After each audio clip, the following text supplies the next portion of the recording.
Hello, everybody. Welcome to another edition of Half Past Dead Paranormal Radio. I'm your host, Roger Belt, and my special guest host tonight is Miss, excuse me, Miss Haunted Salem, and you all remember her.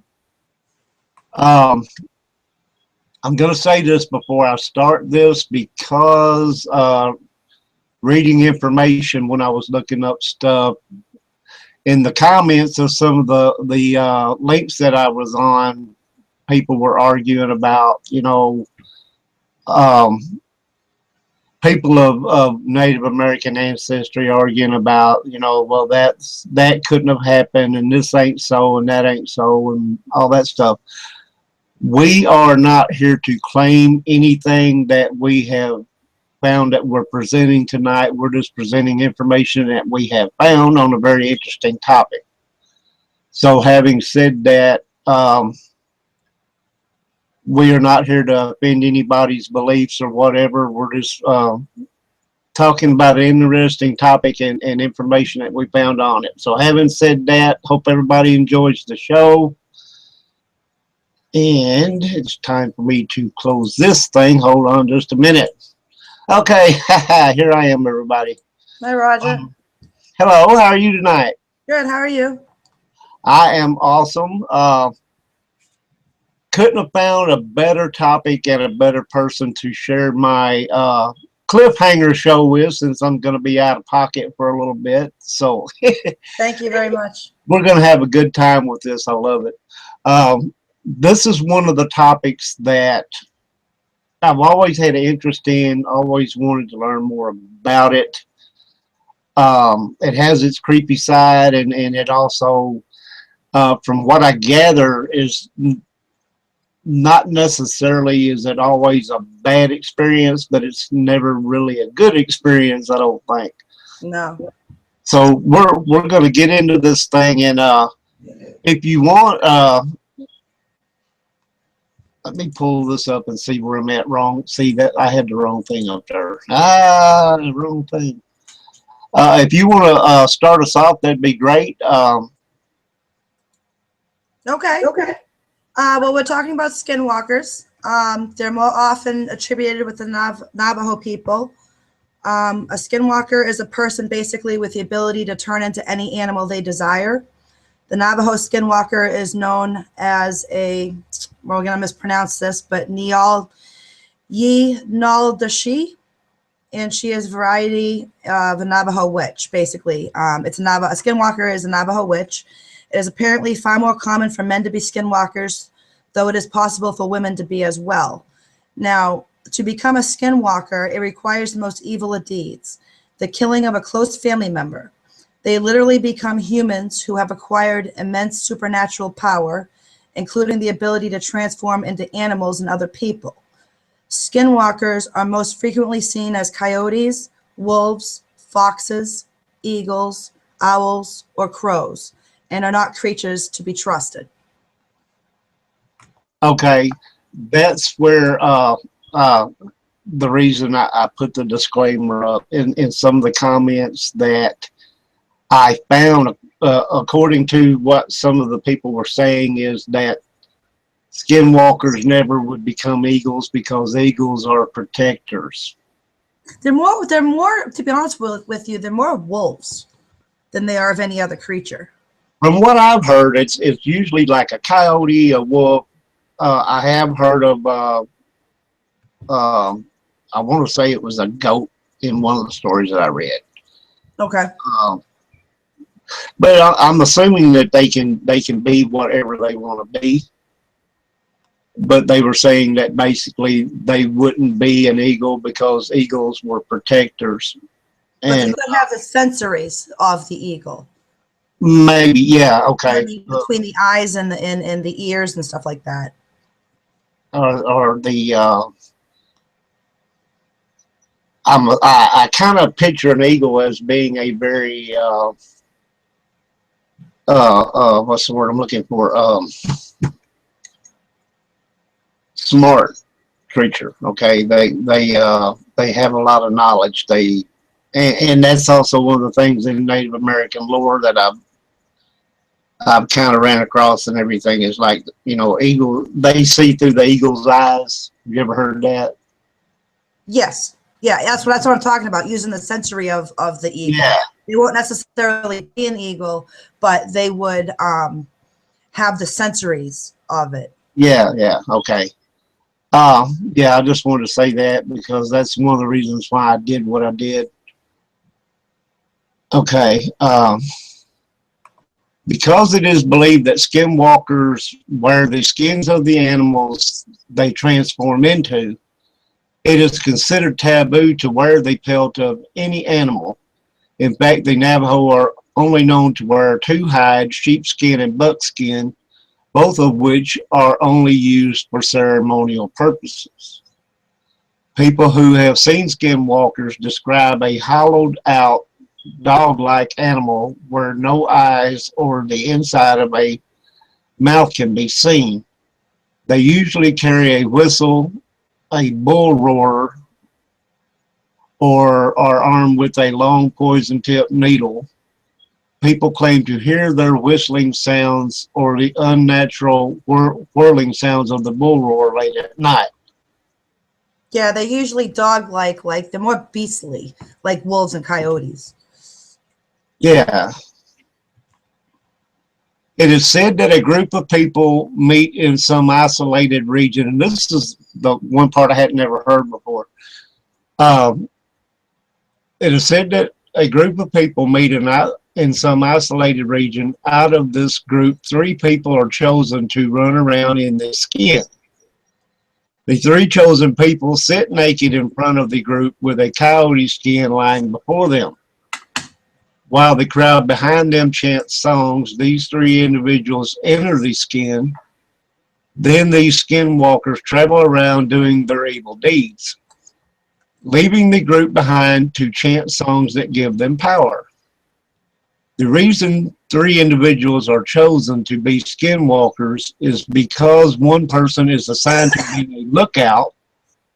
The next person serves to chase away any dogs, while the third person actually does the specific evil deed. The activities involved include terrorizing people, casting spells on certain people, or grave robbing. Each of them carries a red light. It is by means of this red light that they communicate with one another while out on their evil errands. See, that's a thing right there that I had never heard of. That's one of their rituals. From what I understood, and this I could be wrong here, but I'm just saying what I've understood from what I've read in videos that I've watched and other things like that. It's usually, and I hope I get this right. If not, if anybody has a better answer, please come let me know. But if a person, say in the tribe, was having a problem with another person or whatever, they would go to the medicine man or whatever, and he would do whatever and create a skinwalker to go take care of their problem. Henceforth, the skinwalker would go and terrorize the people that were giving them a problem or whatever. Okay. I had never heard of a group doing this, or there being 3 of them at a time or anything like that. Well, this could be the rituals from a skinwalker. I'm sorry. Do I have an echo? Well, you were kind of, and I probably did right there, but you were kind of garbling just a little bit there. Okay, what I said was it's probably one of their rituals to become a skinwalker, and that's what they do.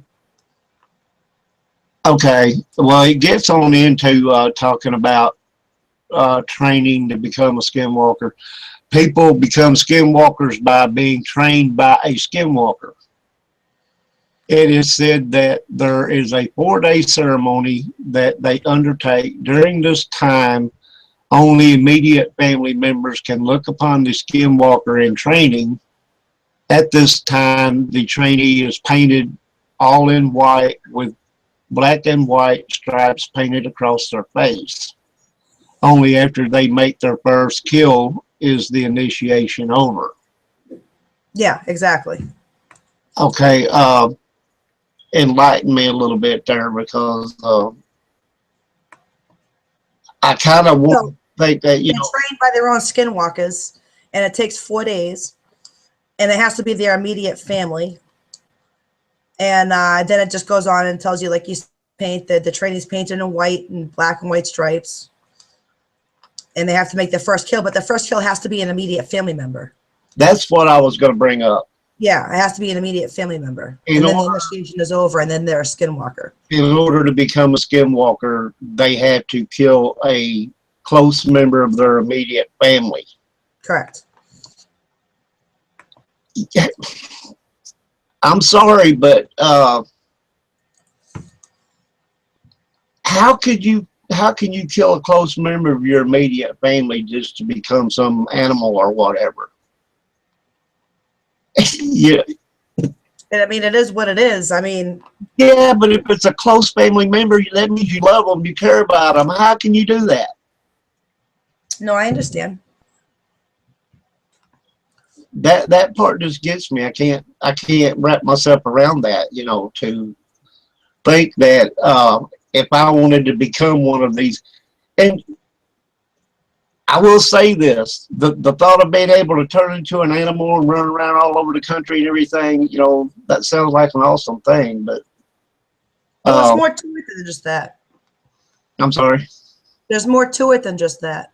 Yeah, I understand that. I'm just saying, if it were for the purpose of, you're going out to do evil deeds or whatever, terrorize people, maybe even kill people, whatever it is that you do, just to be able to turn into an animal like a wolf or something and run through the mountains or whatever, and see through their eyes and all that kind of stuff, that would be pretty neat. But Well, it's definitely destruction in their sight. You know what I mean? They're definitely out to hurt. right. You know what I mean? But basically, where am I? Many Navajos believe firmly in the existence of skinwalkers, and they refuse to discuss them publicly for fear of retribution. They believe skinwalkers walk freely among the tribe and secretly transform under the cover of night. Those who have talked of their encounters with these evil beings describe a number of ways in which a skinwalker will try to inflict harm. Some describe hearing knocks on the window or bangings on the wall. Others have spotted an animal-like figure peering in through a window.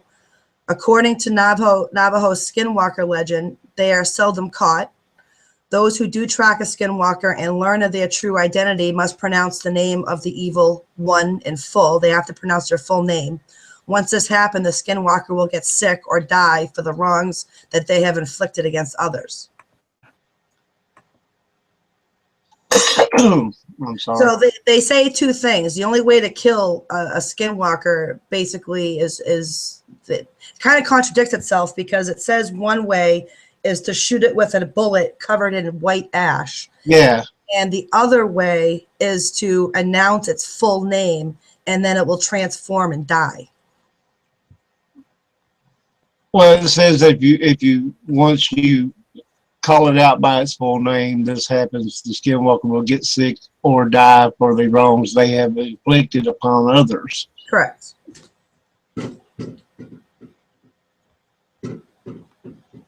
So Navajo believe that skinwalkers have the ability to steal the face of a person, and some believe that if you ever look lock eyes with a skinwalker, they can absorb themselves into your body, or that your body might freeze up with fear, allowing a skinwalker to channel that fear to gain power or energy.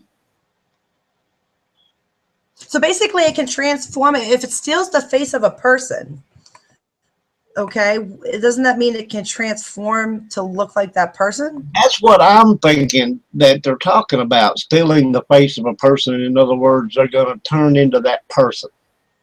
Or Yeah, that's the way I took it. Identical replica of that person, or does it mean that they are going to take over that person and use that person's body, etc., to do their deed? Yeah, that's how I take it anyway. So, I mean, either way you look at it, if they transform into a being that looks exactly like this person, or whether they uh, take over this person's body and use that body to do the deed, either way you look at it, it's still a creepy thought. I wouldn't want to be in that kind of position where something could happen like that. You and you got to wonder if they could do that, and they take over your body and say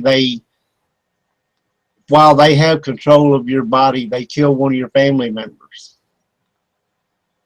And then once they leave your body, and you may wake up at a later time and everything and see what's happened and everything and not have a clue who done it. True. Yeah, no, true. And the other thing is these people, these witches, they transform into these skinwalkers, but they're naked. And Right. it's like American Werewolf in London, where he wakes up after he's killed for his victims. He's wakes up in an alleyway and he's naked. And he's got blood all over him. It's the same exact way with a skinwalker.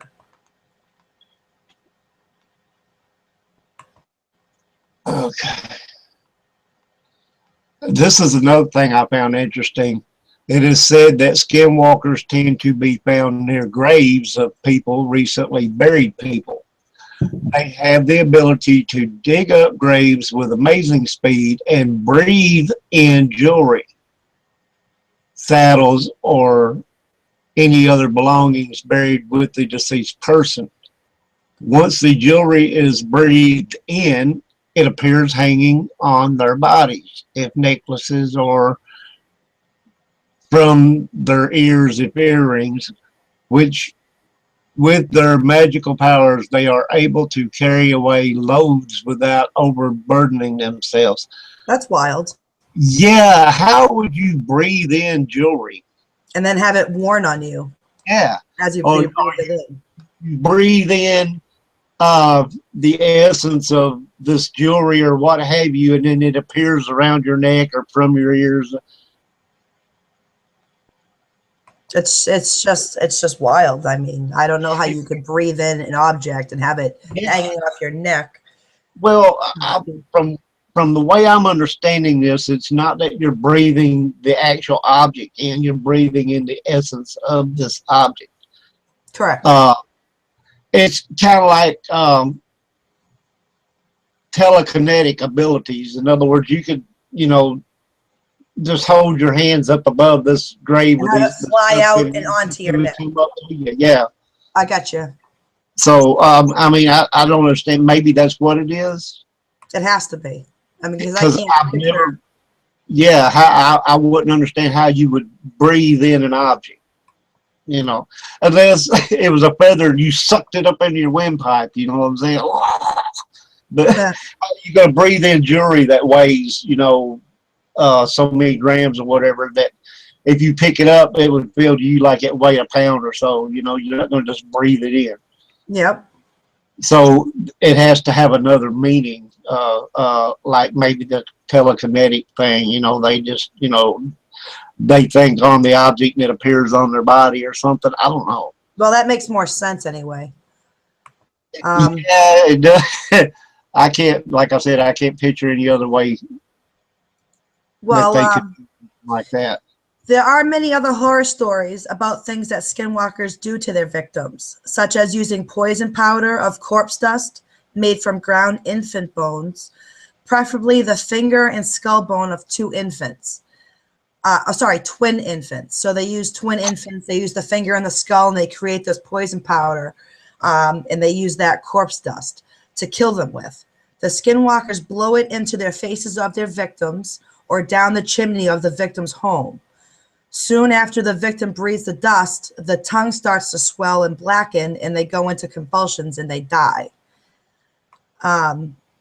Now, in the Navajo culture, there is a clear distinction between a witch and a medicine man. And I found this interesting because medicine men practice healing arts, blessings, and the removal of curses. Any Navajo practicing the witchery way is believed to be evil. The intent of such practice is purely to harm others. So Right. there's difference between shaman, medicine men, and skinwalkers because of the way they're witches, you know, and they want the skinwalkers, they want to hurt, they want to harm. Right.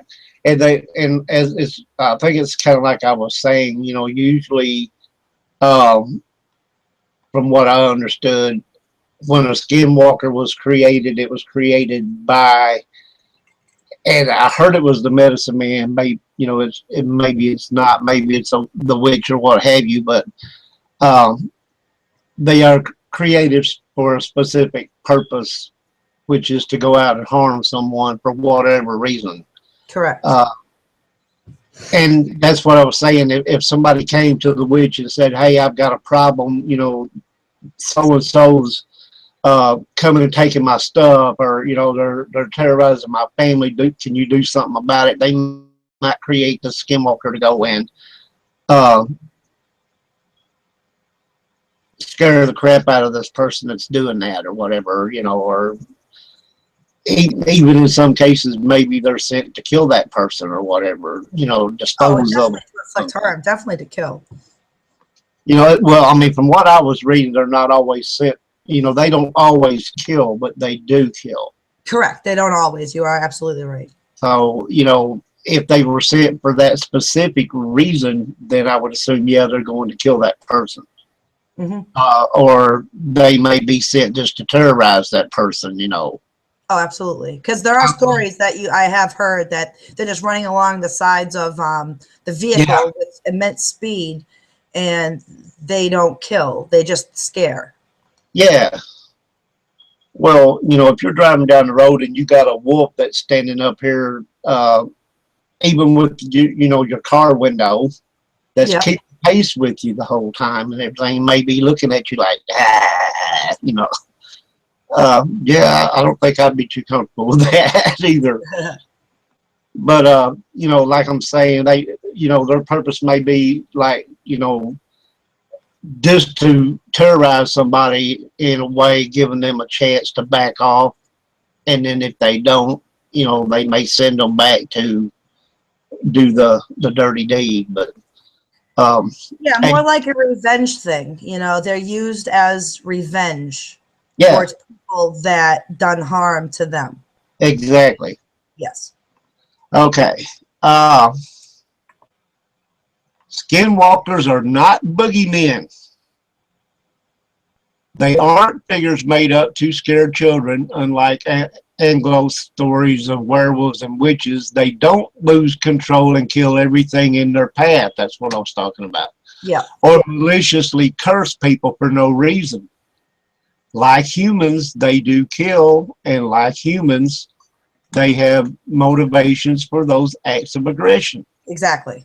Power and revenge fuel their murderous intent. But such things cannot occupy the brain of a rational creature all the time, and skinwalkers don't make murder part of their daily routine. I think that's kind of what I was getting at. You know, they don't always kill, but they will, from what I gather. They will kill, and if they're controlled by a witch, okay. Yeah. And that witch wants you dead, then yeah, they're going to kill you. Absolutely. Absolutely. But if the witch is just saying, you know, well, I'm just going to teach you a lesson,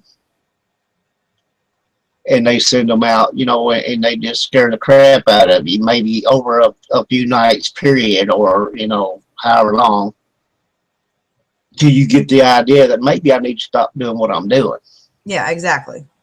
You know, so yeah, there's a lot. Oh man, this stuff is just really interesting. That's very interesting. I love the topic because I've always wondered, you know, ever since the first time I ever saw something about one of them, I'm like, you know, wow.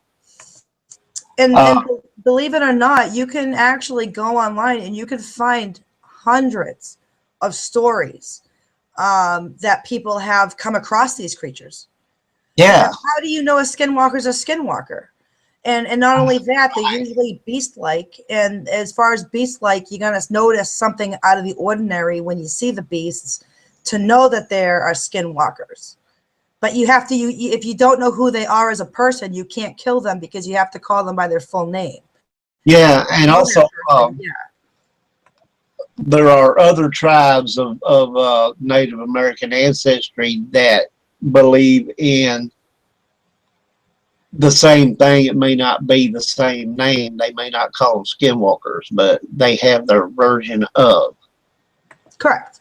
And so it'd be really interesting to be able to see the different versions and see, you know, compare. Sure. And you're talking about Navajo community. You're talking about tribes. You're talking about Indian burial grounds. You're talking about anything that has to be native.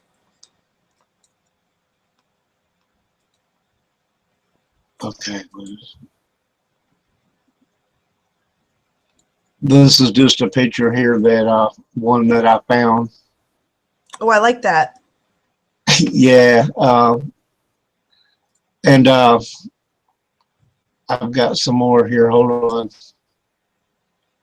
There's I one. love that. It's awesome.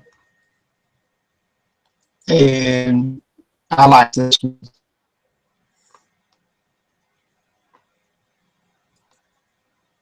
And then this looks like your typical werewolf.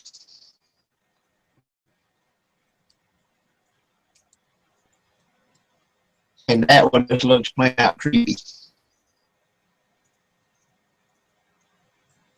But this is just a few pictures that I came across, and I figured I'd pull them up and let everybody get a look at them. And but anyway, let's get back here. Let's see. Non-skinwalkers are not allowed to view the rituals of becoming a skinwalker, so the creation of such creatures is the most shrouded in mystery of all their activities. The stories say that they must kill someone of close kin to become a skinwalker, but very little evidence exists to actually support this. Legends of skinwalkers rarely include death or even any kind of mauling. Common stories include skinwalkers in their animal form running alongside vehicles, and that's what you were saying, Yeah, and matching their speeds whenever the driver attempts to accelerate. Eventually, they'll get bored of this game of chase and simply disappear into the surrounding wilderness.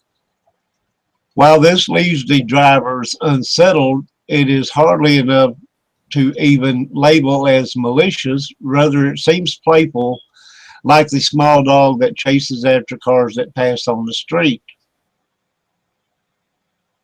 More malicious, but tellingly less common, are the stories of skinwalkers stalking outside the dwellings of people who are home alone. Still, they never come in, despite the fact that Navajo hogans have a hole in the top, simplifying uninvited entry. Now, what do they mean by Hogan? Just curious. I had a train of thought there, and I just completely lost it. No, I'm just curious. They're just talking about the tribe, despite the fact that Navajo Hogans. I'll have to come back to that myself. Yeah, they have a maybe the community people. Maybe. Yeah. I was gonna say that it reminds me of the Black Eyed Children show that I did recently. That's a good one. It's like they can come and look in your window, but they can't come in. Why not? Unless you invite them in. You can you have to invite a skinwalker in as well. Not a beast, no. But why is it that they look in your window and stuff, but they don't come in? I think they just have to be invited. I don't think they're allowed to, or it's a great question. I mean, it's up for, you know, speculation, but. Well, in the cases where they were sent to terrorize someone, I could understand them not being able to go in, like they're not supposed to go in and do any harm. They're just supposed to scare them, Correct, terrorize them. sure. You know, if they were sent on a killing mission, would they be able to then enter the home? Well, let's see here. The fact that there aren't many stories of skinwalkers using their power to harm doesn't mean there aren't a few. The important thing to remember about skinwalkers is that they are human. Humans have created every great atrocity in history. For power of revenge, humans will go out to great lengths. Skinwalkers have the ability to make sympathetic curses with the hair or clothing of their victims. Tradition dictates that Navajo people neither sweep nor comb their hair late at night when it could be captured by a skinwalker and used in a curse against them. That goes back to talking about the hole in the roof. Yes. In their hogans. They would not leave. So Hogan is actually the place they live in. There you go. Yes, but it has like a vent hole in the top. Gotcha. I got you now. Where something can come in. Okay. Now, if they did this stuff and they didn't clean it up and it was left here at night when the skinwalkers are out running around, they could come in and get, you know, or the person, the witch, whoever, could come in and get this stuff to use against them, to create a curse against them. Gotcha. So yeah, when you said that about them, you know, they don't do this at nighttime. They always clean up everything because they don't want, because they have those openings in the roof of their home. Gotcha. So anything can come in, you know, and yeah, that's pretty. Well, they say that skinwalkers are described as very fast, agile, and impossible to catch. And what they call a skinwalker, again, is Ye Nal Loshi. It translates to, with it, he goes on all fours, which means they turn into the beasts. In other words, the anti-Nahi are human beings who have gained supernatural power by breaking a cultural taboo. Especially, a person is said to gain the power to become a skinwalker upon invitation into the witchery way. This is done especially through the Navajo equivalent of the Black Mass. It's a perverted, they call sing. It's a Navajo ceremonial ritual used to curse instead of heal. So that's where you get the shaman and the medicine people are more healers. And then the Navajo tribe also are witches to be skinwalkers. So I think basically what you're saying is that in the witchery way, which is the black arts of the Navajo. Correct. Yes. They do their ritual in a mocking of what the shaman or the medicine man would do to heal. Okay. In other words, taking one of their rituals that they would use for healing and turning it around, and it's like turning it on them, flipping it around and making it a black art ritual. Gotcha. That's what I think I'm understanding. No, I think you're right. Absolutely. That's very interesting, though. Sometimes the skinwalker will try to break into the house and attack the people inside. Like you said. Yeah, and will often bang on the walls of the house, knock on the windows, and climb onto the roofs. Sometimes a Sometimes a strange animal-like figure is seen standing outside the window peering in. And that's what I was saying. Why can they just look in but they can't go in? Yeah. Other times, a skinwalker may attack a vehicle and cause a car accident. Skinwalkers seen in their skin die if the person within the skin is recognized and called by their personal name. Skinwalkers caught with their skin hanging off are seen naked away from their skin and said to be stranded. Only if they give the person who saw them a piece of jewelry will they have the power to make a return trip to their group. Elders suggest that you don't accept the jewelry they offer or else you will get sick and die. Ah, gotcha. Ugh. Okay, so if I ever see one with the skin hanging off and everything, I don't want none of his stuff, okay? So, just saying, don't give me none of your jewelry. I don't want it. Yeah, because I believe these skinwalkers honestly can walk on two legs like they can because they're human. You know what I mean? They're human, but they look like beasts, but they will stand up like that, and that's another way you can tell a skinwalker from a regular animal, obviously. The size, the eyes, standing up. The eyes, and also they say that they run in a sideways gait, whereas a normal animal would run head on. They kind of run in a sideways gait. Okay. That was one of the things that, and it'll come up later because I remember reading it, but dang, I got off. My brain is not working tonight. Anyway, carry on. That's okay. All right. So basically, sometimes a skinwalker will be tracked down only to lead to the house of someone known to the tracker. It is said that if a Navajo was to know the person behind the skinwalker, we know this, pronounce their full name, about 3 days later, that person will either get sick or die for the wrongs that they have committed. The skinwalkers are distinguishable in human form because their eyes glow like an animal's.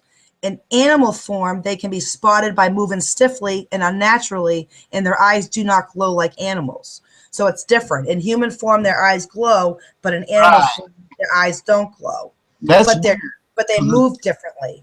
It's kind of like a reverse thing, though. You know, it's the reverse thing. In normal animals, their eyes glow, and people's would not.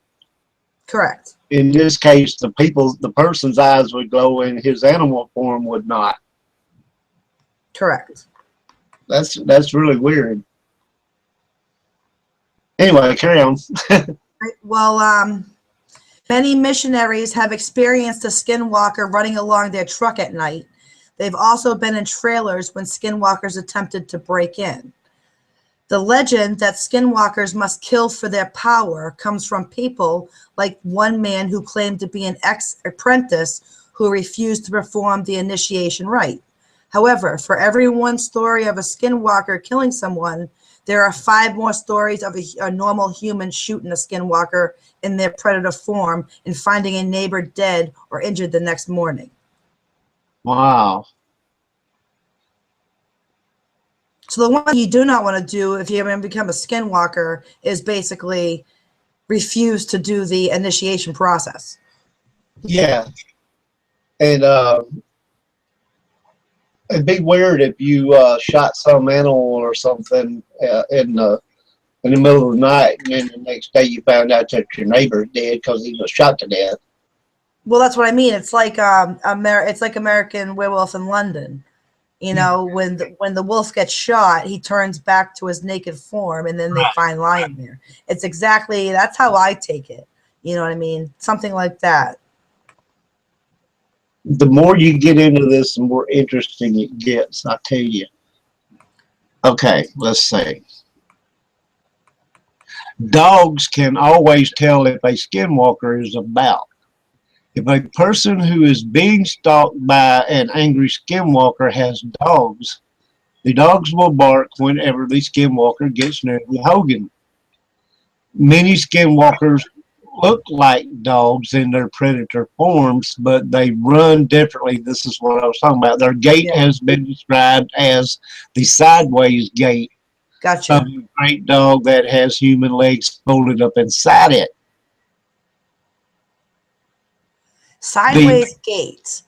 You mean they run kind of sideways? yeah, yeah, yeah. It's like, and I They're have running actually forwards, seen they're running sideways with their legs. That's it. wild. It's kind of like when you see one of them running, uh, like how a horse gallops, and they're coming straight at you, and you don't see anything. But if you see, and I have seen, now that I think of it,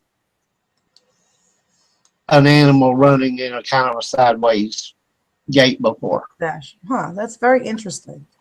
But you'll see them, and it's like their legs are, um, whenever they're moving, it kind of carries their body in sort of a sideways frontward motion. Huh. That'd be interesting to see. I'd like to see I that. actually did see a cat like that one time running like that. That's crazy. And Did that freak you out? yeah, it did, because I'd never seen an animal run sideways. You know, and I'm not saying that they're just totally running sideways like this, right? They're going forward, but they're doing it kind of at a side angle. Yeah. I know exactly what you're saying now. It's really weird to see, though. And that cat was like, he was going across there, and he was going at kind of that. I'm like, holy crap, that sucker's running sideways. And it never dawned me, because I didn't know about all this stuff when I saw that. Yep. So, I mean, that was really weird that they mentioned that they run at a sideways gait. That's really cool. I love it. Okay. Their transformation is not controlled by the moon. Their transformation to their transformation to a skinwalker is totally voluntary. So they do it when they want. Yeah.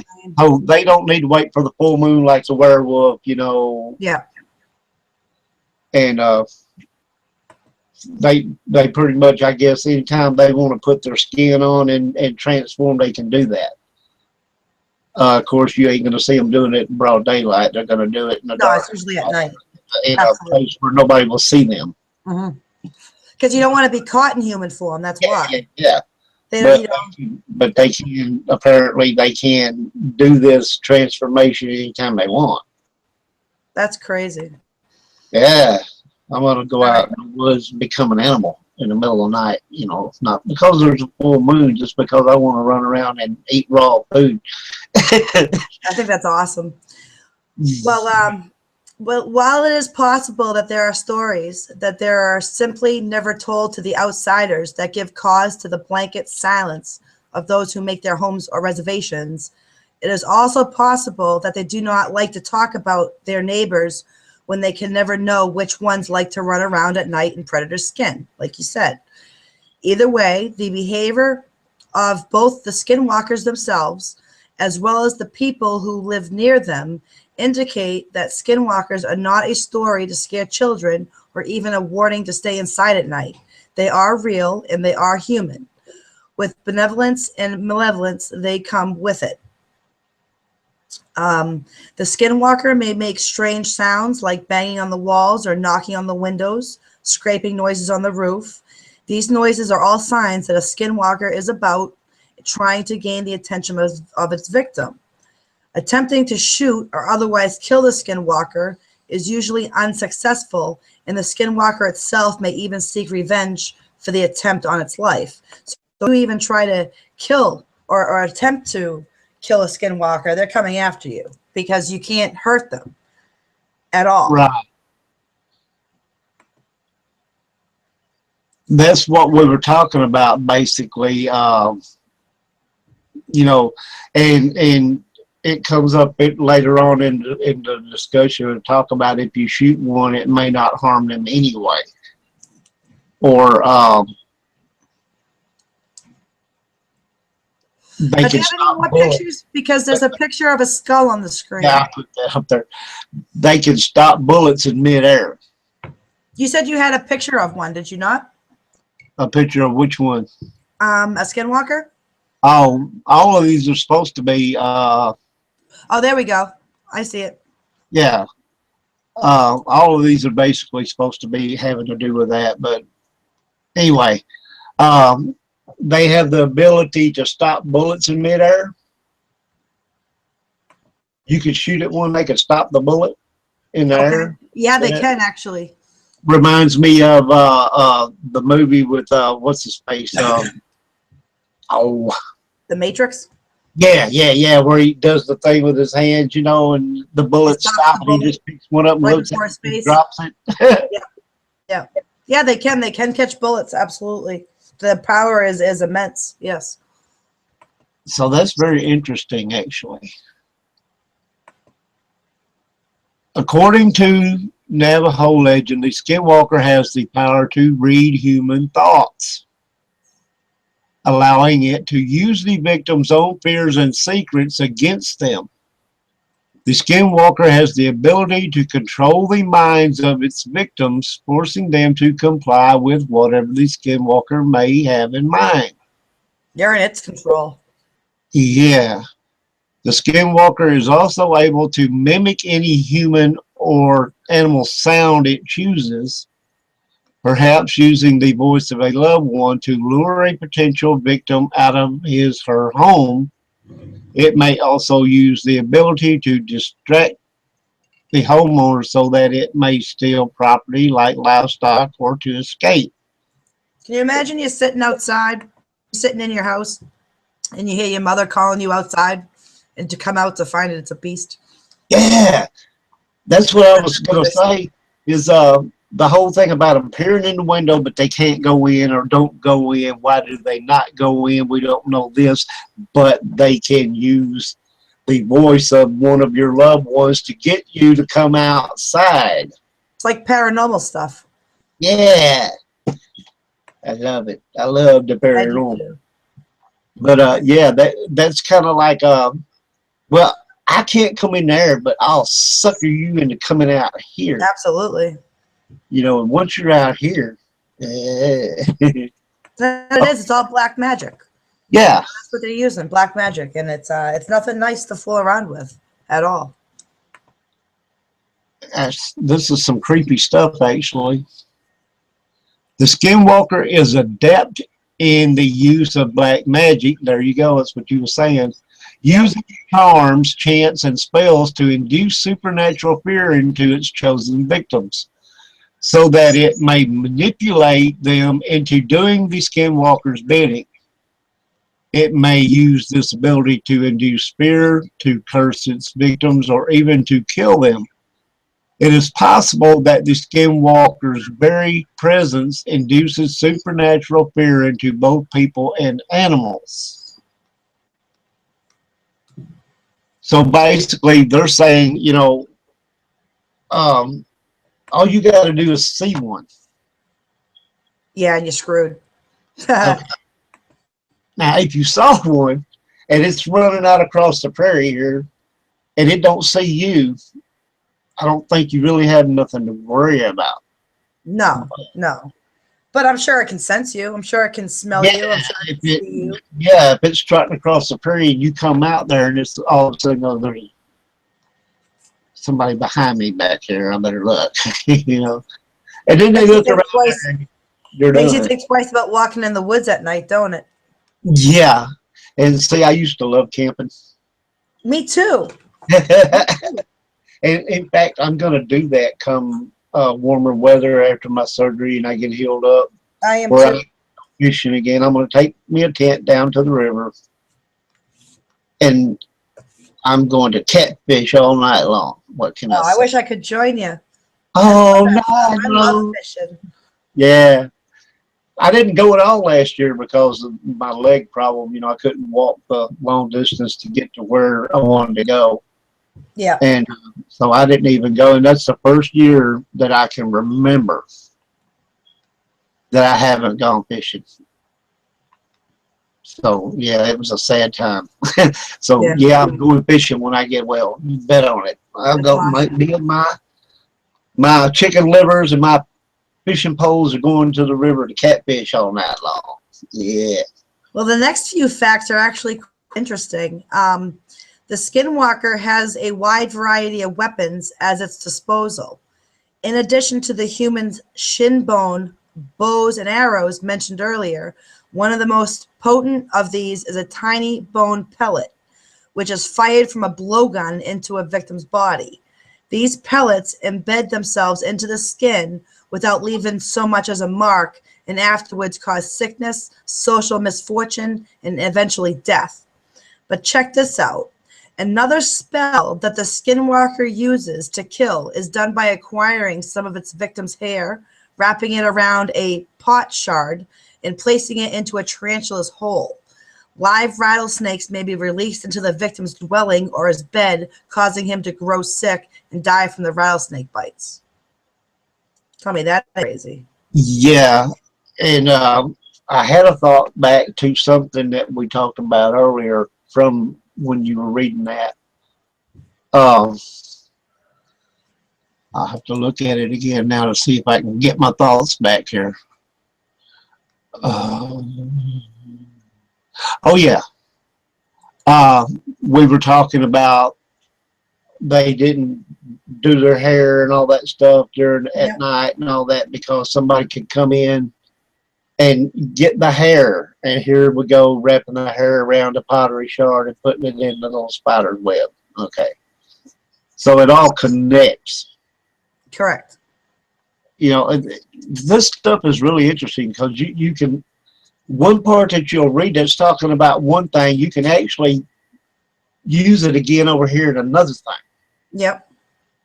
And it all connects. It's like, you know, this stuff is awesome. I love it. The skinwalker also loves to cause trouble between the world of the living and the realm of the dead. The skinwalker digs up a corpse, severs a finger or another small body part, and hides it inside the home of the intended victim.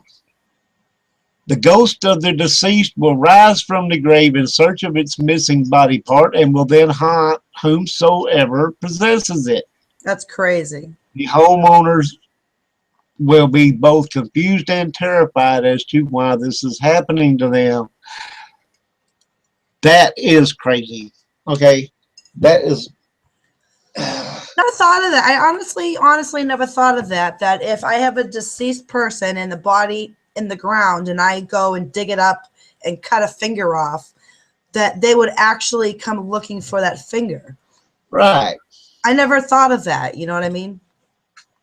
It seems like I read in some of the children's ghost stories some crazy stuff like that, but it's interesting because, oh man, think about it. You know, when the grave robbers would dig up the bodies and take them to the doctors, and tell them, you know, so they could do their experiments and learn about Yeah, their it was medical. the Hart brothers were doing that, I think. No, it wasn't the Hart brothers, but go ahead. Well, you know, they're dissecting these bodies, right? They're cutting off arms, and you know, if they is that spirit going to be there looking for all his body parts? It must. It must. And what does it do when it finds it? It's just going to haunt the people that have it. I mean, as they can't carry the limbs back to the grave, you know. So they just kind of. But what about all this stuff? I mean, that's what they used to do. They used to rob graves, and they used to sell the bodies to teachers, and for science, and get paid for it back in the day. Could you just picture the ghost coming into the morgue there and everything? Give me back my nose. I know, right? Okay, that's interesting. Though I had to. Okay. The skinwalker is notoriously hard to kill, and defeating one requires the assistance of a powerful shaman who knows spells and rituals that can turn the skinwalker's evil back upon itself. Huh. These medicine men charge an exorbitant fee for their services, but most victims are more than willing to pay after being unduly harassed by the skinwalker. As for more mundane means, attempting to shoot or otherwise kill one of these, and this is what I was talking about, to otherwise kill one of these creatures is usually unsuccessful, as the skinwalker can use its magic to make guns jam and can even stop the bullets in midair. Even if the bullets do hit the skinwalker, they may not have any effect whatsoever. The only way to kill a skinwalker, according to Navajo legend, is to shoot the creature with bullets that have been dipped in white ash. Even then, the skinwalker must be shot through the neck while the witch is in animal form. The bullet will strike the skinwalker's real head, and any shot that is aimed elsewhere will pass harmlessly through the body. It is said that if wounded, the skinwalker will bleed a yellow liquid instead of blood. That's interesting. There is a way to defeat the skinwalker without actually killing the creature. Although if the attempt is successful, it will surely prompt the witch's revenge. The skinwalker is able to speak while in animal form, but it will not willingly do so because it may cause the witch to permanently lose its powers. If one could trick the creature into speaking while in animal form, it will resume its human form and will be unable to shapeshift ever again. Seems like there's a lot of rules with the shape shifting, huh? Yeah. Did you hear what you just said? I mean, that's just, I mean, if you get it, can you imagine this beastly thing staring at you, and then it starts talking in human form? Right. It will lose its powers. Yeah. But if you can get it to trick, yeah, and if you can get it to trick it, into speaking, it'll never be able to shapeshift again. Oh, come on, Joe. What's on your mind? Talk to me there, buddy. All right. Stop. My little skinwalker back here is starting to act up now. But, yeah, he's standing there like, oh, come on, Joe. What's wrong with you, bud? But then that leads to, if the creature is speaking to you, it leads to you maybe knowing the voice and knowing who it is, saying their name and having them get killed. So, exactly. Anything's possible. You know what I mean? And, black-eyed children, all those things, So, of course, there's got to be skinwalkers out there. It's just amazing. It's amazing. Yeah. I'm going to finish up this couple of little blocks here, and then I'm going to let you tell Megadoodle over there all about the Skinwalker Ranch. Since you've never heard of it, she'll love this. Okay. It is said that sometimes the Skinwalker is invisible to human eyes, but it will leave tracks that are larger than those of any natural beast. So wait a minute. Now we're talking they can become invisible to the human eye. That's what it says. So now you're talking about a creature that you can't see, but you can see the tracks. Yeah, and that's how you'll know it, is by the tracks being so much larger than a normal animal. Wow. That's pretty wild. It really is. It is very bad luck to cross over a skinwalker's tracks if the creature is in front of them. One must step over them. Now that don't make sense. Well, if you see it just said it and contradicted itself in the same sentence. Yeah. It's bad luck to cross over the tracks. If he's in front of you, you got to step over them. Well, isn't that crossing over them? It's crossing over them, but you don't. It's like stepping on a crack if you're superstitious. You don't want to step on a crack. You want to step over the crack. Right. Okay. See what I Okay. mean? I understand what you're saying. Okay. Very interesting stuff. Megadoodle. Here comes your part. All right. Well, the Skinwalker Ranch. Basically, it's in northern Utah. There exists a ranch so strange, so bizarre, that the National Institute for Discovery Science purchased it solely for scientific research purposes. Paranormal phenomenon such as strange creatures, bizarre objects, flying black triangles, animal mutations, telepathical messages have been reported on the 480-acre Skinwalker Ranch for hundreds of years.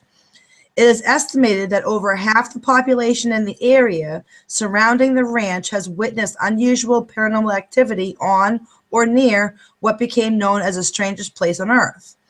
Even the local, Utah Indians believe the land to be cursed, and the tribe members are strictly forbidden to enter the property. The earliest attempts to document the paranormal phenomenon that occurred at Skinwalker Ranch began in 1951 by a local science teacher named Junior Hicks. After spotting a large object cross the sky during broad daylight, Junior recognized that something strange was indeed going on around the Utah basin. Junior began documenting the unusual accounts, which resulted in a record of over 400 different paranormal events in the area of the Skinwalker Ranch, some dating back more than 5 decades. So there's a lot going on there. Yeah, and it's also believed that it's run by Uncle Sam, and that's why nobody can't get in there. Well, they actually what was it? Hold on a second. It was the National Institute for Discovery Science. They actually own it now still. Yeah. And they use it specifically for research purposes. And if you continue on, Roger, it will tell you actually about what they found and stuff like that. So go for it. What we got next? Okay.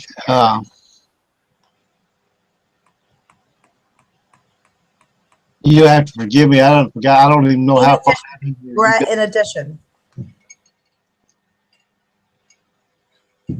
In addition to the sightings of, yeah.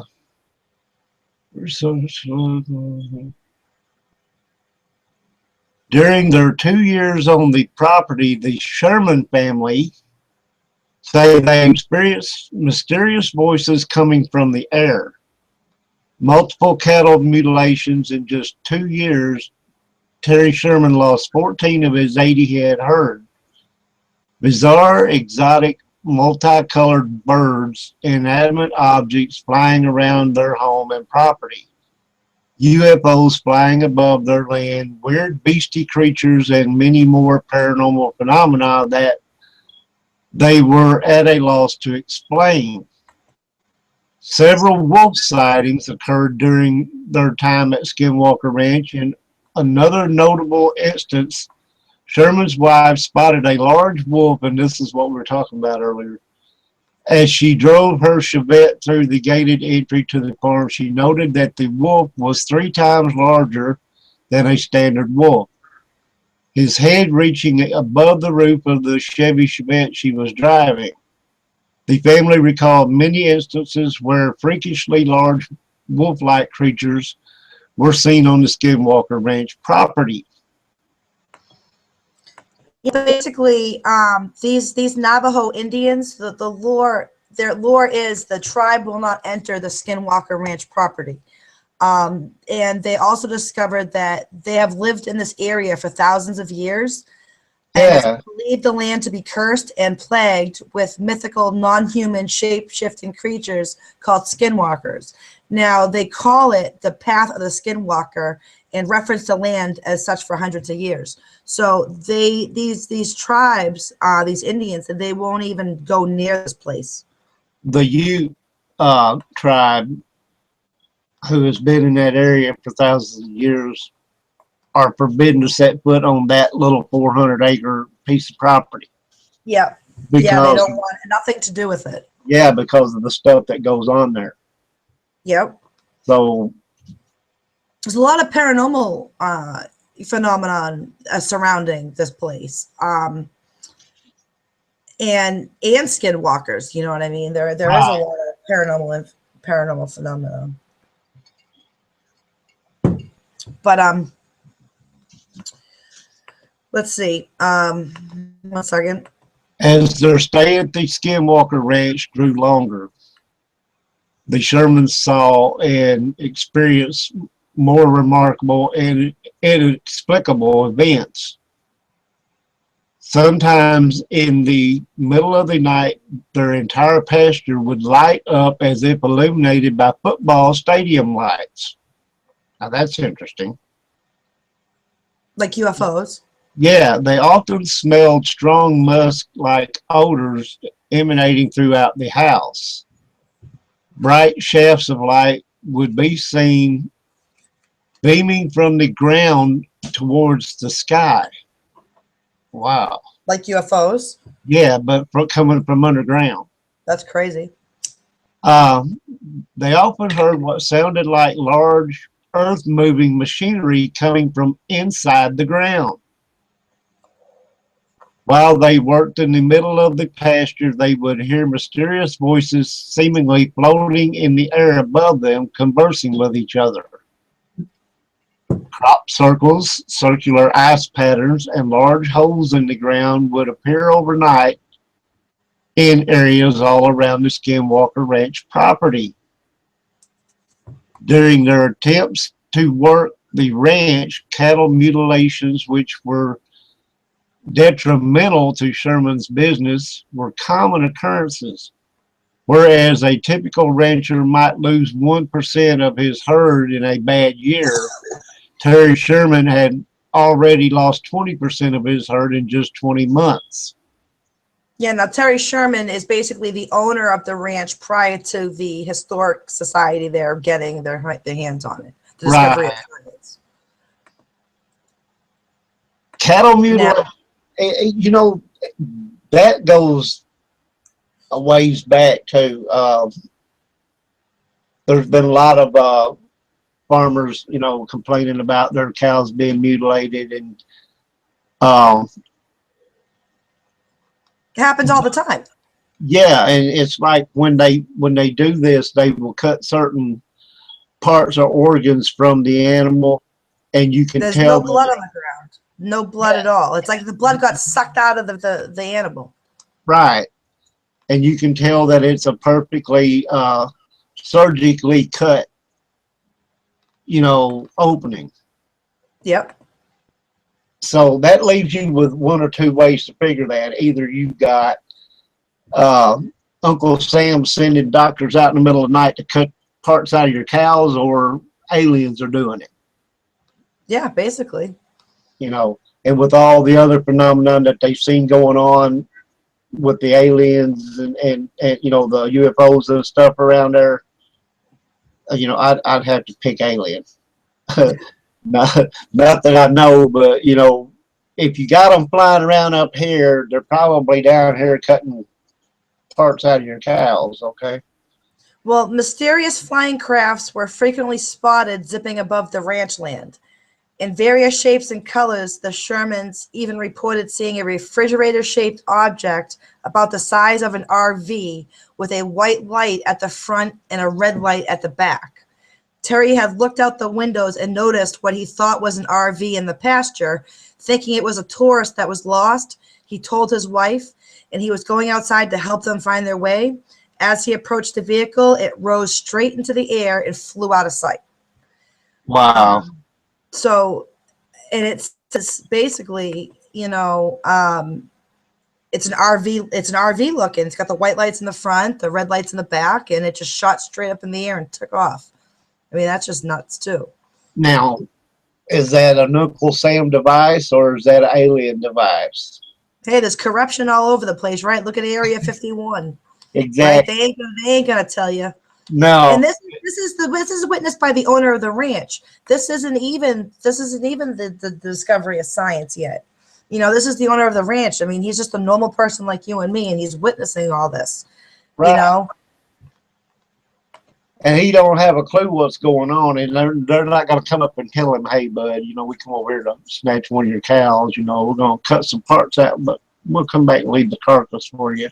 You know.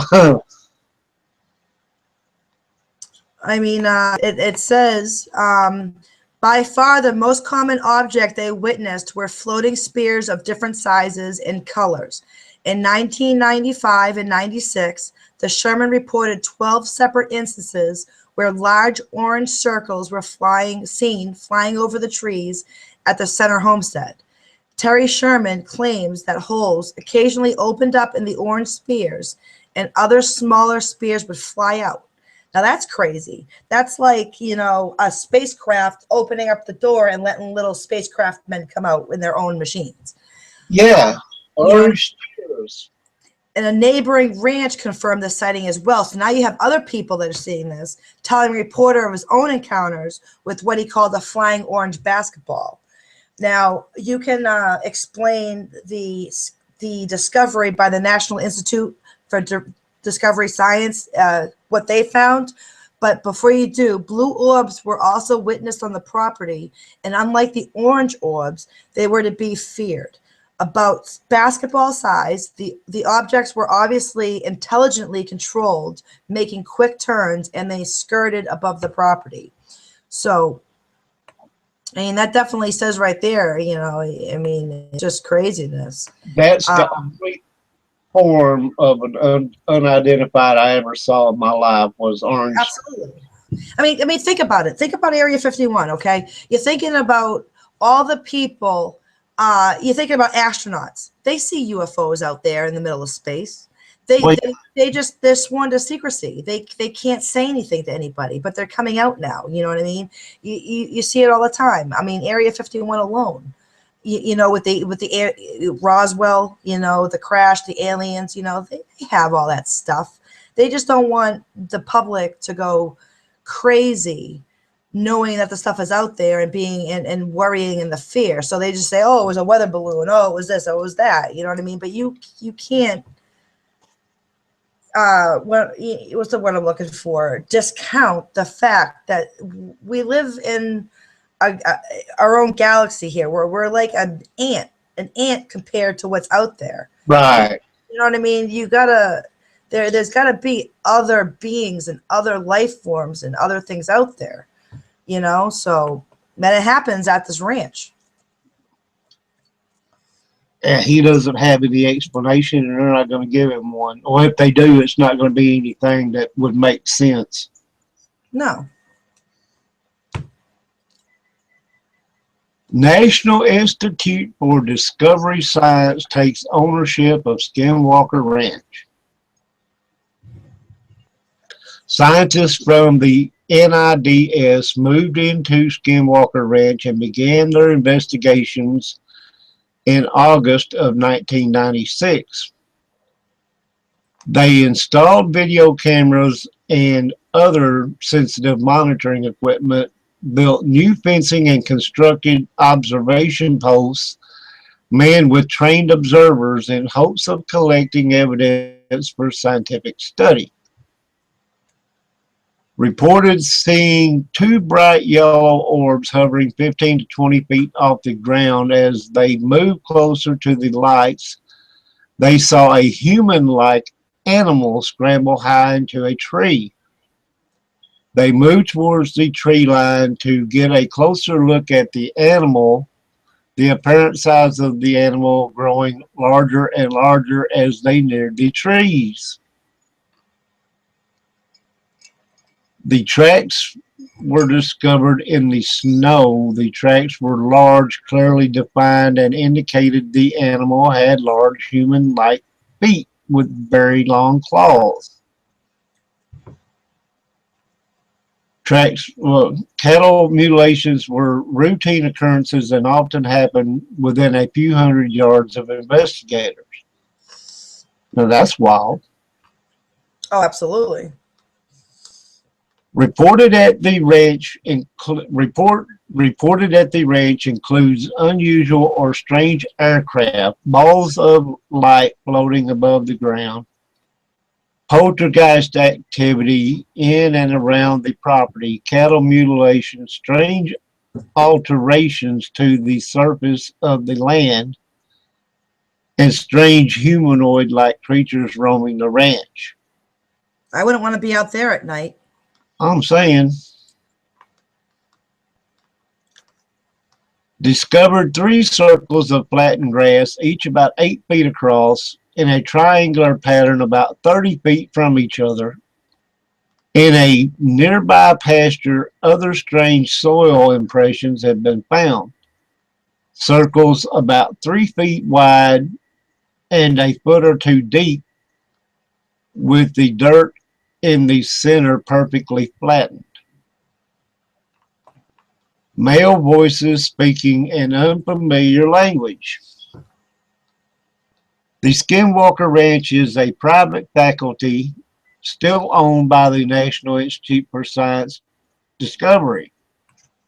It is guarded and under electronic surveillance at all times. Visitors who have attempted to enter the property have been told that the ranch is considered dangerous and unpredictable. That's like the Bridgewater Triangle. Bridgewater Triangle, you got thunderbirds, you have UFO sightings, you have orbs, and all this activity. I mean, it is endless with what they find at the Bridgewater Triangle. It's the same exact thing. It's happening it happens in a lot of places people don't know, and this is the Skinwalker Ranch we're talking about, and it's happening here. Right. This is in Utah. And they don't want anybody going on there now. No, absolutely not. Not even allowed on the property, probably. You know, and that's why I brought up the fact that Uncle Sam is involved. Oh, absolutely. You know, and of course, anywhere you have multiple UFO sightings and the claims of abductions or anything like that, or, you know, they're going to, and if it's stuff that's going on the planet, on the ground itself, you know, that's evidence, and they don't want nobody seeing that stuff. Oh, so, no. Yeah, they're gonna kind of do the whole Area 51 thing. They're gonna fence it off, and they're gonna put all the cameras up, and nobody ain't gonna go on the property. Yep. Now, what is it at this particular ranch that is so unique that Uncle Sam feels the need to do an Area 51 thing? Well, it probably is on native land. You know what I mean? Talking about native land, you're talking about tribes that don't want to go on the property because of how dangerous and it is. You're talking about, you know, it's considered Skinwalker Ranch for a reason. You know, there's a bunch of skinwalkers walking around that place. And you're talking about the immense, you know, phenomenon that just happens there is absolutely, it's just mind-blowing. Well, I wonder which of the many occurrences that happened there was the key factor in getting them involved, where they felt like they needed to keep everybody out, you know. It could be everything, between the creatures to the footprints to the paranormal activity. I mean, it's the whole 9 yards, of what's going on. The crop circles, you know, the lights, the UFOs, the cattle mutilations. I mean, it's just endless. And yeah, but they don't usually, Uncle Sam don't usually get involved if you have a claim of a poltergeist or a spirit. Well, I wouldn't think it's Uncle Sam yet, because this is Discovery of Science, and they're actually recording all this stuff for science. So I don't think Uncle Sam's in there yet saying, hey, let's say it's a cover-up, and you know, I don't think it's at that point yet, like it is Area 51. You know, Area 51 happened because of the aliens they found there. that ain't getting out to the public no matter what you believe. You know what I mean? They're not going to let that leak out. Well, that's what I'm saying. Though you got all this UFO stuff and crop circles and on this piece of property. Yeah, it's only 480 acres. I mean, that's really not a lot. No, but when you have all this stuff going on there, you know, this is just an idea. If Uncle Sam wanted to lock it down, but didn't want to look like they were involved in it, what better way than to send this science group in there, you know, Yep. we'll Right. buy this and we'll buy it under this name and we're doing scientific research and Yep. that's why nobody can't come in here. It's dangerous, you know. Yep. No, you're right. So, hey, just a thought, you know, and they were talking about how they had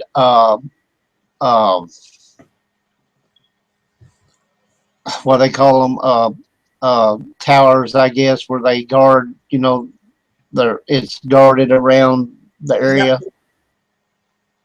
Well, like shotgun towers, right? Yeah, not necessarily scientific towers, although that's what they're claiming. Yeah. But what better way to keep an eye on the whole surrounding area than to have these towers with guards in them? Yeah. Yeah, it's all. That's Skinwalker Ranch, basically. It's amazing. It's just amazing what goes on in our life.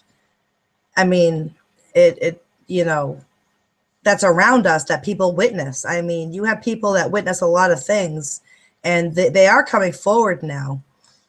And speaking of what they see, you know, so it's just, you know, how can it not be happening? How can it not be happening if these people are seeing it and witnessing it and coming out forward and saying all the stuff?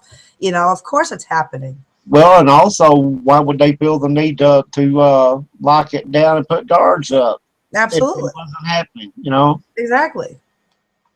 So, you know, there's your validation for people that think this stuff isn't going on out there because there's no other reason for them to fence it all off, put guard posts up, and lock it down and put cameras on everything.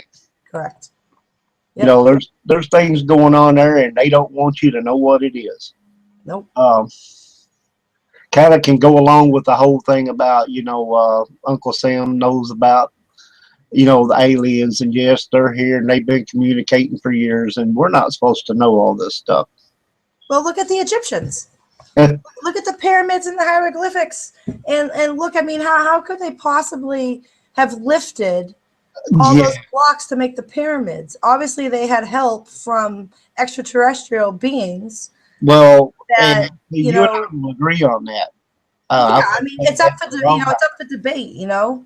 But there's no way. Okay, put it this way: what they did back in the Egyptian days, okay, they still can't even create and replicate that today with modern science. They can't figure it out. They can't do it. How they made those statues and how they made the pyramids and. But you got to add in all the other cultures that were doing the same thing at the same time. Yeah. You know, I mean, what happened? Did this we just get this burst of worldwide knowledge all of a sudden? Hey, this is how you build these big temples and buildings with all these blocks. Exactly, like the Mayans. How did they know about astrology so much? Exactly. By watching the sun. I mean, that's just it's phenomenal. You know what I mean? And their everything they had was laid out in a mathematical grid. To the T. To the T. I mean, it's unbelievable. Now where did they get that kind of mathematical knowledge? I know. They I mean, look how they hunted. You know, they just it's amazing. Exactly. You know what I mean? It's just hard to not believe. And see, that's you had the Mayans over here, you had the Toltecs over here, you had the Aztecs over here, you had the Egyptians over here. All of this was going on at the same time. And not only that, there was a period after the Mayans that they lost civilization for a little while. They didn't even know who existed for a little while after that. and then all of a sudden it came back into play. You know what I mean? But there was a time in history where civilization was completely lost. It's just wild. Well, I've always said this, and I'll say this till the day I die. You have a tribe of people who are hunter-gatherers, so to speak. Yeah. And they come out into an opening one day, and the head guy says, okay, I want you to build me a temple right here. I want you to build this city block over here. This is how you do it. No, it Yeah, don't work exactly. like that. No, it It doesn't. just don't. It I'm really sorry. doesn't. It doesn't. You know, but you have people say, well, can't you believe that humans were just that smart? No, they didn't just develop this mathematical genius overnight and come out of the forest and build all these temples. Exactly, and know astrology so well. But that's the point I'm trying to make is, if there's got to be more out there, there has to be skinwalkers, Yeah. right? There's got to be skinwalkers walking around the world doing what they do, and I mean, you can't knock it down. Well, 99.99% of all your legends are based on a fact. Yeah.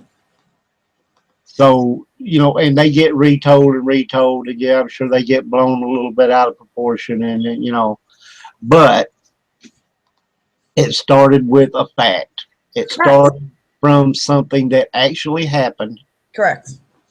So, if Navajo tradition goes way back, and they said this was going on, I just can't see where you could say it was something that was just made up. Okay. Correct. Yeah, no, I absolutely agree with you. Absolutely.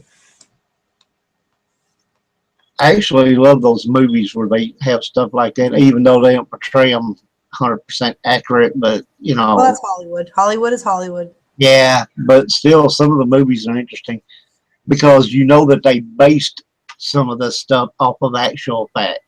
Oh, absolutely. I did a show, horror movies based on true events, about all the horror movies out there that actually were based on actual events or inspired by or whatever. Yeah. Pretty cool. I'll have to have you on that show, Roger. Yeah, we'll have to do that sometime. I absolutely will. I love horror movies anyway. I'm a horror movie fanatic. But, I am too. Absolutely. And even some of the old B movies I thought were pretty interesting, even though the acting was kind of corny and, not what you would call grade A stuff, but some of the plots and stuff in them were actually kind of interesting. Yeah, absolutely. And and that's another thing, you talk about your horror movies like that. For the times that they happened, they were probably terrifying. Oh, absolutely. You had people sitting in movie theaters going, oh, imagine living it. Like when they did the Wolfman and Boris Karloff did, Oh, yep. He was one of the good. Yep. What was the one dude's name? Ernest Borgnine. He played in a creepy movie one time, a horror movie I watched one time, and I can't remember the name of it, but he always had a tendency to show up whenever something would happen. Not Boris. What was the other guy's name? It was Boris Karloff. He was one of the main characters, and there was another guy. Crap, what was his name? I off the top of my head too, and I was even doing I cannot. It's like classic movies, you know what I mean? Back in the day, the older guys, you know, Yeah, what I mean? Like the Rat Pack, like of horror movies,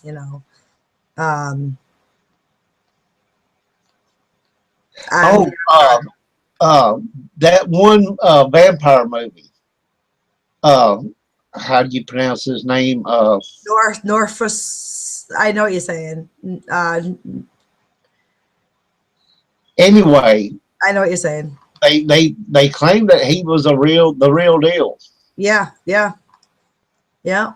and that he was not in costume. That's what he looked like. That's nuts.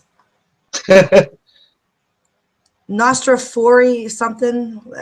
I know what you're talking about. Aparasu. Yeah, something like that. Yeah, yeah. That's nuts because those teeth are yellow, sharp, and pointy. And the fang, the claws and all that. Yeah, yeah. That's nuts.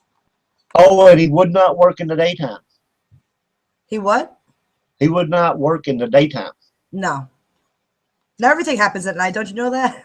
Well, yeah, but I mean, he actually would not film or do anything in the daytime. Yep. Look at Transylvania. Come on. And I hear Dracula's Castle's up for sale. Oh wow. Yeah, but I mean, how much could that be going for? I mean, that's got to be a substantial amount of like cash. This Salem's up for sale, and I also hear that the Amityville house is up for sale. Yeah, that's been up actually. Yeah, there's quite a few of them actually that are up for sale. Now I'm gonna give you a choice. Now, they remodeled that whole place. Doesn't even look the same. really, Amityville, yeah, they kind of just took it all and remodeled it. If you look at the pictures now, you wouldn't even recognize the house, except for that big window. okay, you have a choice: Dracula's Castle or the Amityville house.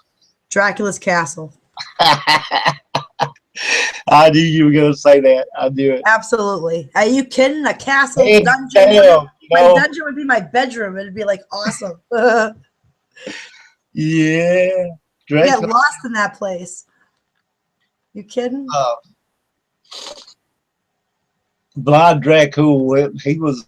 I mean, I can see where this guy would come up with an evil character like that based on him. Oh yeah. This guy, I mean, and they say that he would have a table set up out amongst all these people that he had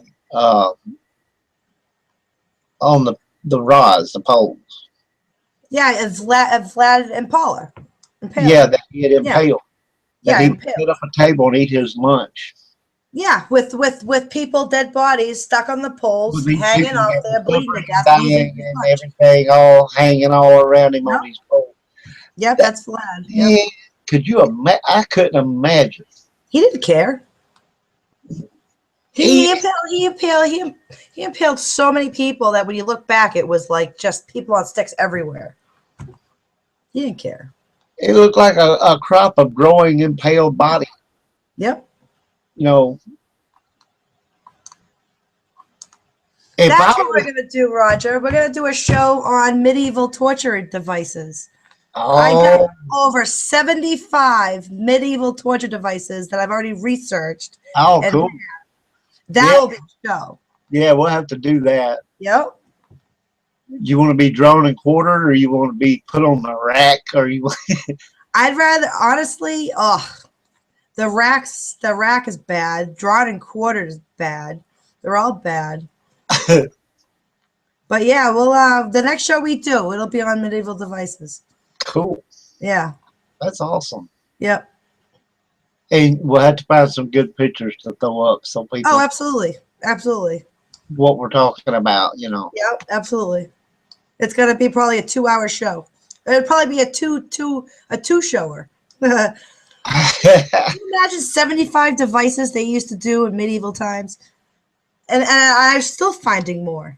75. Like, oh my God, that's just craziness. Well, being drawn and quartered is not necessarily like a device. They cut your limbs off, didn't they? No. Drawn and quartered, they pulled you apart. It's where they tie a rope to your arms and your legs, and they they pull you apart. All going in separate directions, and they yank you apart. Yeah, like the movie Saw. So it's not necessarily like a machine or a device, but would you rather get pulled apart that way, or on the rack getting pulled apart and dislocated all your joints? Same thing. Well, no, because they put you on the rack and they dislocate all your joints. They tie you between four horses and they literally yank your arms and legs off. You're gonna still be alive and bleed to death, aren't you? Your torso's laying there on the ground going, what the? Yeah, right. You And know, you're still gonna be alive. You're just bleeding to death, and obviously you're gonna bleed, out, and you're gonna die eventually. In an hour, a half hour, 10 minutes, who knows? if they yank off your arms and legs, you got blood coming out of all these vessels at the same time. I would think you would bleed out in a matter of seconds. Yeah. Well, I You know, can't wait to do that show. That's gonna be a fun show. I thought you would so you I can't wait. had fun on this show. I really thank you for having me on. I had a great time. I thought you were saying you can't wait to do that. Let me get some horses and we'll see what we can do. Yeah, no, it'll be fun. I mean, my show, it's coming back at the end of April because I just had surgery and my mother's having surgery. So once I taking care of her, my show will be back and we'll do it together. Awesome. Well, Yes. I will be down for a couple of weeks. I don't know for sure exactly how long, but I'm staying at least a couple of weeks. Yeah. Well, I'm talking the end of April, so. So I'm figuring either mid-April or toward the end of April is when I will be Yep. back in the swing of things again. And we'll have to do that for like a double kickoff, like for yours and mine. Absolutely. That'd be cool. Absolutely. And we can do this like Beyond the Grave Radio and Half Past Dead Paranormal Radio present. Sure. Yep. Just kind of do it like a double reopener thing. That would be awesome. Yeah, we could do that. Absolutely. Sounds like a plan to me. Awesome. I've got a couple more. Let me go find these real quick. Okay. Yeah, get down there. Where are you?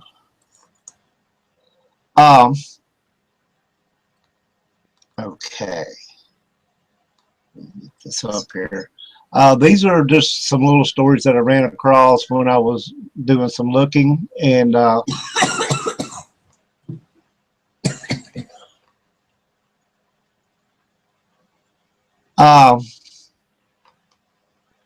many cultures all over the world have their own myths and legends which have been passed through many generations. The Maori people of New Zealand have whatever that is. The Algonquian people of North America have the Wendigo. Yep. But possibly the scariest of them all is the legend of the Skinwalkers, most often attributed to Navajo people. What is a Skinwalker? A Skinwalker is a person with the ability to turn into any animal they desire. The Navajo Skinwalker is known as what we talked about this earlier. How do you pronounce that? Inala Shui. It is a variety of Navajo witch. It is apparently far more common for men to become skinwalkers, but it is also possible for women. And they are seen as coyotes, foxes, eagles. Am I on the same page here? Maybe not. I don't know. Well, let's put it this way: skinwalkers are scary. The legend They're of scary to run Skinwalker into. They're scary. I mean, it's. has interested people for years, sparking off horror films and TV episodes based around the myth, such as the film Skinwalkers, released in 2006. Have had real experiences with skinwalkers. Skinwalkers are a very intense legend, and while non-believers are quick to devise it as nothing but nonsense, many Navajo will share their chilling skinwalker stories, such as the selection below. So take a look at Skinwalker, a series of haunting events. Okay, here's where I got into it, I think.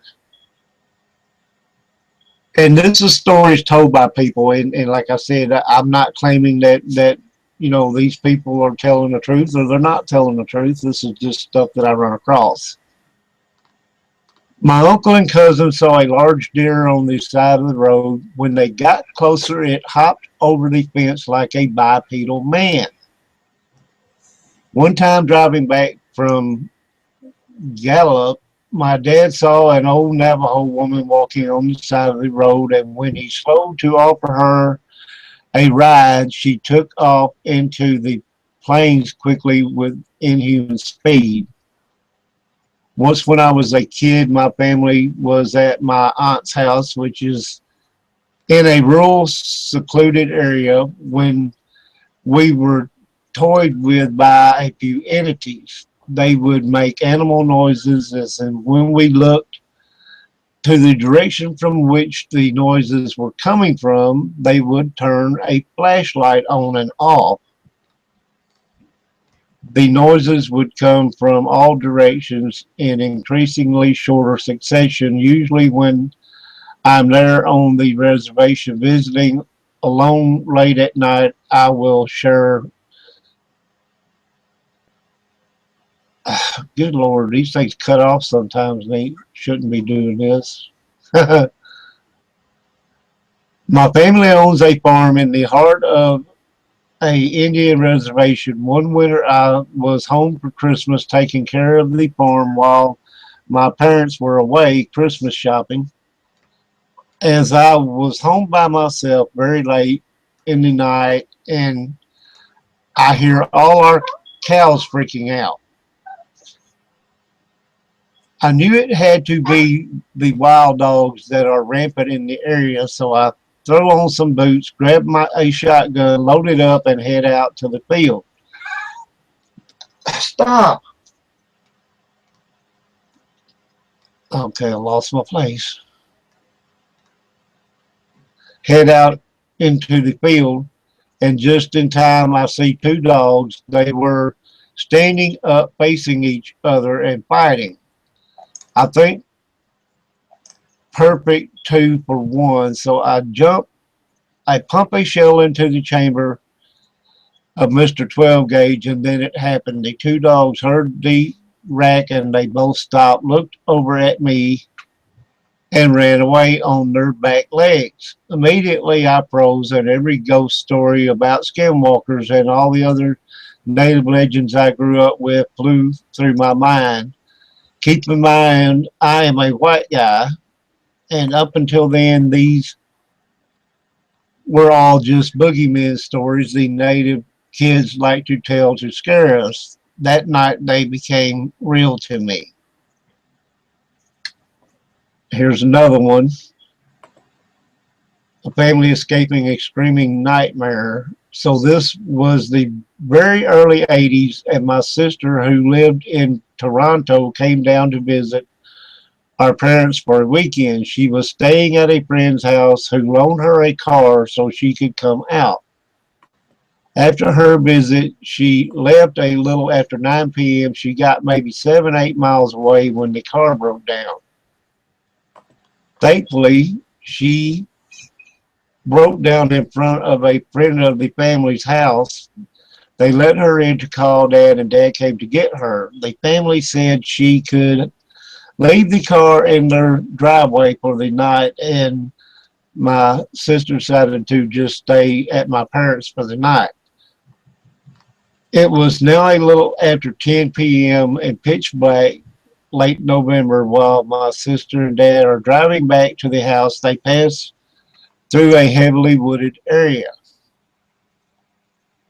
Out of nowhere, they hear this incredibly loud, inhuman scream that was heard over the engine, them talking, and the radio.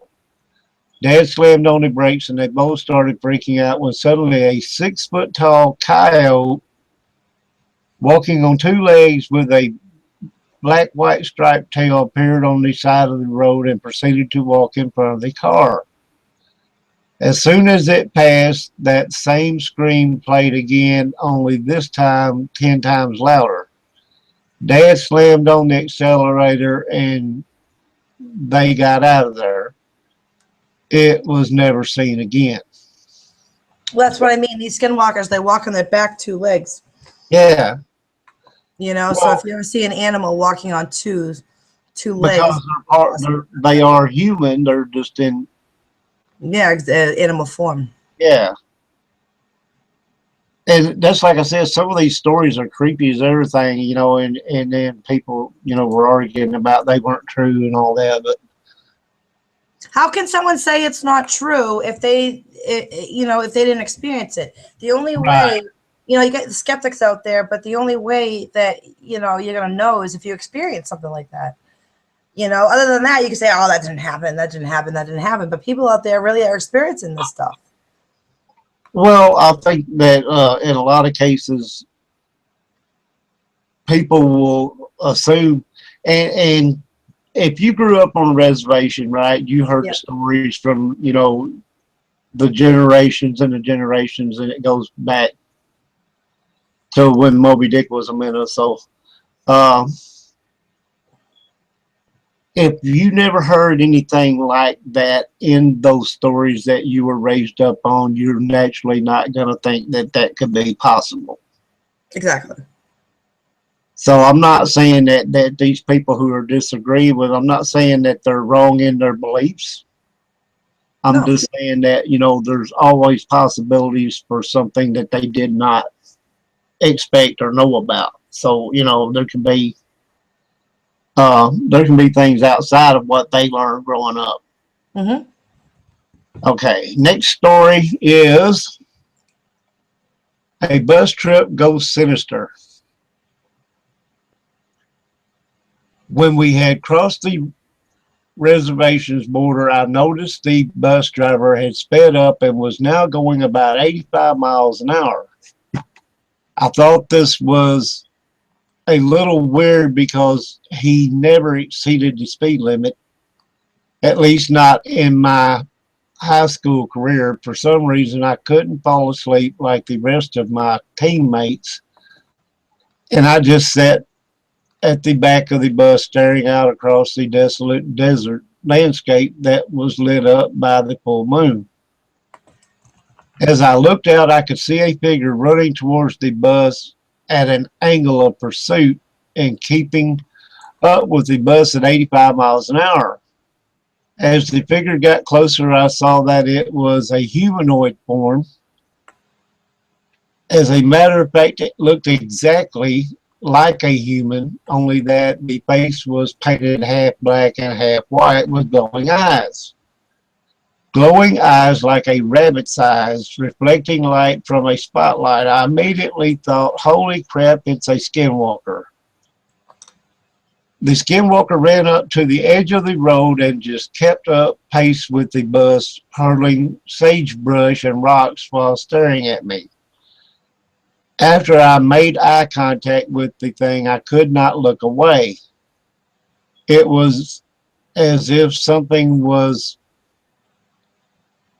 holding my head and eyes in place. The skinwalker just smiled at me, this inhuman smile that went ear to ear, showing crooked yellow pointed teeth. I felt like I was going to throw up, and I was panicking through the whole ordeal. The skinwalker started to crumple down onto all fours, still keeping up with the bus. I could see his bones crack and reform. Hair started appearing all over the skinwalker's body, and in about 3 seconds, it was now a coyote, and it ran off back into the desert out of view.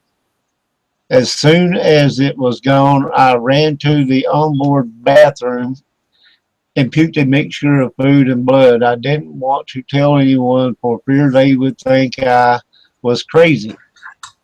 I confided in my Navajo friend. She told me that I needed to see the chief, who also happened to be a friend of mine, and get a blessing. I saw him the next school day in the parking lot. He just came up to me and mumbled something in Navajo while waving a feathered scepter like thing, turned around, got in his truck, and drove away. To this day, I haven't seen another skinwalker.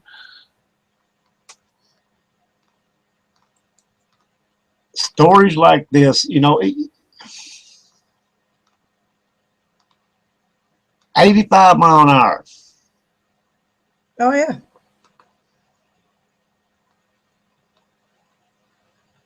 They keep right along with you. Is there an animal, a real animal that can run 85 mile an hour? Just wondering here. No. I don't know. What about cougars? I've heard a cheetah was supposed to be the fastest animal, and I think they run about 60 mile A an hour. cheetah, right? That's what you said, a cheetah? Yeah. That's what I meant. Yeah. I think theirs is like 60 to 65 miles an hour top speed. Mm-hmm. And they're supposed to be the fastest that I know of. 85 mile an hour. If you got a freaking half human, half cow that can run 85 mile an hour, I don't want no part of it. Just saying. And it's like I said, these stories, are they true? Who knows? You weren't there. I weren't there. Exactly. You know. You have to just kind of you have to take them with a grain of salt and say, yeah, it's possible. Exactly. I don't know that it happened, but I know that it could happen. It's possible. Absolutely. Everything is possible. Anything is possible. So, yeah, and I have a couple more. We've got a few minutes. If I got a short one, I'll do another real quick one. Okay. Let's see. Oh, that one ain't short. Well, wait a minute. Here's one. The Rocking Dog. Not me, but my uncle. He is Mexican Native American. This happened in the Mojave Desert in Southern California. He was driving around with his girlfriend late at night, and they saw something that looked like a huge black dog on the side of the road. He slowed down, and the dog began crossing the road. Instead of walking like a normal dog would, this thing moved like a toy rocking horse. He said it stopped in the middle of the road and stared right at them, and its eyes had a red glow. My uncle is the most badass person I know, and it scared the crap out of him.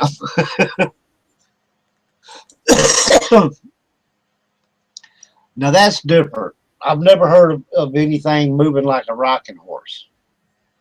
Yeah, but if you also take these stories, okay, and look at the comparison of each story, it's not far from the truth of what they experienced. You're going to see a lot of, repetitive experiences. You know what I mean? And what they experienced. So, like you said, take it with a grain of salt. How, did it happen? Did it not happen? But when you have a lot or so many group people saying the same things, they witnessed this and this is what happened. And how can you not take it as for the truth? You know what I mean? Right. Well,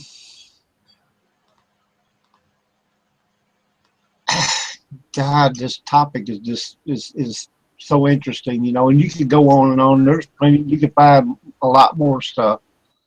In fact, I had probably at least 3 more stories I could go through, but well, we only have 5 minutes anyway. That's what I'm saying. And one of them was pretty lengthy, but it's just the whole Skinwalker thing is just the top. I love it. It's interesting. It's different. Yeah, and when you picture some of the stuff people claim that they see and everything, and that happens, it's kind of like one of the horror movies that puts you on the edge of your seat, right? Where you're waiting for that thing that's going to make you jump, and some of that stuff will make you jump. I mean, it's really creepy. And like I said, since most of all your legend is based in fact and everything, I really would tend to believe that they're out there. Yeah. I mean, even now. Probably have been since you know, the first Native Americans set foot on the soil. Yeah, absolutely. You know, traditions probably came with them, you know, ever since, you know, time began, I guess. And the thing about it is your Indian traditions, I kind of, you know, if I had my way, I would rather live under some of the native traditions than I would under some of our own. Oh, absolutely. Just saying. Um, It's so pure to be Native American and to have this going on, and they're afraid of it, and you know, there's got to be some truth there, you know, amen. because they're pure people. You know what I mean by that? Yeah. You guys, it's about 4 minutes to the hour, and we don't really have time to do another story. I have two or three, and they're a little bit lengthy. So we're going to go ahead and call it a night. We've had a great time. Yes, we did. Thank you, Christina. You were awesome. Thank you, And Roger. you found most of this information just so everybody knows. I mean, I found a few little stories, and they were interesting, but the stuff that she found has a lot more merit to it. Just saying. Not a problem. Anytime. Anytime. And y'all look forward to it. We're going to have to work this out to do the double comeback show. We'll have to get that together. Yep. Yeah, we'll definitely do that. But that's probably, I'm thinking, a 2-hour show. A 2-hour Yeah. show, come back together. I think that'll be perfect. And we can do the torture devices. Yeah. I think that's awesome. Pull some things I apart. think that's awesome. Something to look forward to, right, Roger? Right. Lovely poetry. I tied your legs to 4 horses one day and pull away. Okay, folks. Thanks a lot, everybody in the chat room over there. Yes, thank you. We have had a great time. Hope y'all had a great time. Let me look over here and see what's going on here. Your guest is a real dear, too. What was that?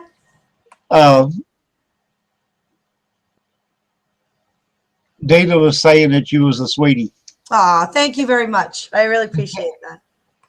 Thanks, all you guys. I'm looking through here real quick, trying to see who's here because I never know. Kat's here, Dita's here, Margaret, Michelle, CJ was here. I don't know if she's still here. She was here. Thank you all for tuning in. We appreciate it very much, you guys. We had a good time. Hope y'all did. Yes. And we're gonna try to do this double comeback thing around the end of April. Not exactly sure what that date's gonna be yet, but we will be sure to let everybody know. Absolutely.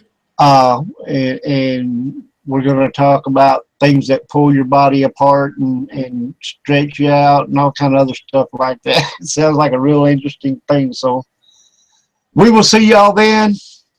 Let me get back to my main screen here because I can't shut it down. Well, good night, Roger, and good night, everybody. Thank you very much for having me on. Good night, everybody. Good night.